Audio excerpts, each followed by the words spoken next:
Hello Mzansi, welcome to Asikhulume with Proof. Today is your first time visiting this channel. Please do the right thing and click the red subscribe button. Vuyokazi Nciweni disappoint Mzansi ngemva kokuthi simbona vela laphana ku picture ya season 2 yezingane zesithembu. Izingane zesithembu siqala mhla ka 5 May of this year ke sana.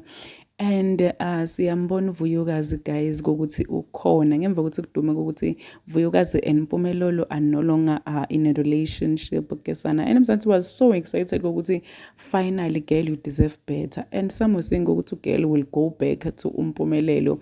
There is no way angamshiya after Mtalile mntwana wethu, and they were right ke sana. They were so right because ugele siyambona laphana ku season 2 ukhona ke sana. Sathi ukuthi njengoba solaka bafollowish bakamseleku lapha ku Instagram naMpumelelo wami unfollowisha naye zishani because siyaqoqa ukuthi labantu laba sometimes they pay you for you to appear noma ngabe awufuni ukuvela mara ngiyaqoqa ukuthi yacabanga ukuthi labantu batokunika imali bese so uyavela. We don't know ukuthi they are still together or they are no longer together, but the fact that siyambona laphana ku season 2 ukuthi utoba khona lokhu kwenta abantu ukuthi baqabange ukuthi vele kusho ukuthi uVuyokazi and uMpumelelo seba right ke sana. Sho ukuthi maybe ugele sitone emahloni ukuthi amfollowisha back because we ukuthi sibhekile, but guys Mzansi disappointed at ugele because bathi gele ayi besingacabanga ukuthi ungabuyela because thina besitshela ukuthi finally so uphumile kumjida, finally udoba happy uhlukane ne-stress nje setithembu nabo tirelo, but ugele decided ukuthi you know what,